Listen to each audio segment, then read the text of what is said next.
This is Europe in the 18th century. Smallpox is everywhere. 400,000 Europeans are dying from it each year. And there's no cure, but there might be some hope.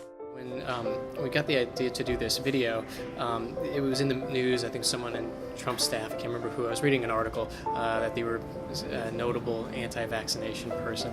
But I didn't want to make a video about that movement. It's not kind of what we do. And as I was reading it, I just kind of thought, well, it's so crazy that someone wouldn't want to get vaccinated these days. And that made me think, well, what was it like to get vaccinated when they just first came out? Like, how did we get to this point where the majority of people just accept it? So I thought that was a good opportunity to make a video about something that is on people's minds, while still remaining apolitical, just to have a video about history and science. And they'll probably share it for the reasons you said, but at least they're getting the background, they're getting the history, they're getting the science. And when I started looking into the story, I just thought it was interesting too. I had no idea about the cow pus and how the vaccine was developed. So I figured, well, once the story was interesting to me, it's probably going to be interesting to somebody else. That's kind of how we fell upon it, and that's generally how most of these pitches start. It's just kind of looking at something that's going on and trying to find an interesting angle to tell the story. So this video is actually an interesting example because this one I wrote this one, I edited it, I animated it, and then you saw I hosted it. So sometimes the producers will go and will research topics, we'll bring it to a table read, and then it gets assigned out to an editor. In this case, it goes through the same process, except it all just kind of winds up going to me. So we pitch the topic, and then from there you start the writing process, and that's when the ball really gets rolling. So it's kind of a process to get to just to where you're actually working on the content. With this one, I kind of saw it as a hosted piece because I didn't think I could animate the entire story. I felt like I need to cut back to a host to explain things a little in more detail.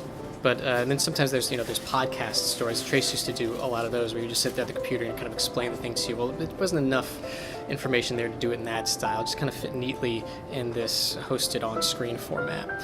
So you make that decision right around the pitching phase. When you go to pitch it to the group, they kind of want to know, well, how do you envision this looking? You go, oh, this is a hosted piece. And that also guides how you write, what you're going to do as well. Because you would write the animated piece much more differently than you would the hosted piece, because you're constantly thinking of what visual elements that you're going to need to have up on screen at any time. I think when you're talking about science, it can be hard to conceptualize it. It's hard to visualize what's going on. So I think I animated a couple things with the vaccine and the syringe and things like that. Just being able to have those visuals on screen, at least for me, I feel like that it makes it easier for me to digest information that I might not otherwise get. We'll start editing the content in Premiere, and then I'll go into After Effects if I feel like there needs to be an animation, and then just you can go between the two pretty easily. And yeah, it's great. It's kind of cool how you can really tell a story just using those two programs pretty cheaply too. I mean, it's it used to be you had to spend $2,000 just to get one program, and I can just subscribe to this stuff for a month. But I think it's a real opportunity for people who aren't working in media companies. You can really tell a story much easier than you could 5-10 years ago. And it doesn't have to be with the Adobe products, but those are pretty easy to use.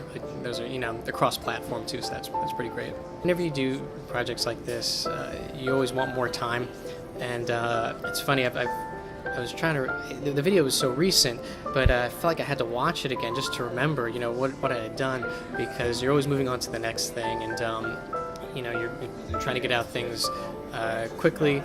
If I could have had more time, I could have spent forever on it. But that's just the way things is. When you work in media, so you have to wrap things up. I wanted to say, without explicitly saying it, that vaccines are a lot easier to accept when there's a clear and present danger. And towards the end of the video, we start talking about how many lives were lost by this disease, and now it's completely eradicated.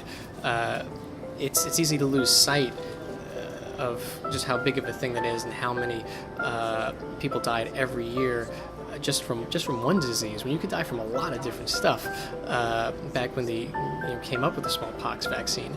So I think people start to lose sight of how useful vaccines are when you go your day-to-day life and no one's getting these diseases anymore. In the 20th century, there were still 300 million deaths from smallpox worldwide. But this century, zero, nothing.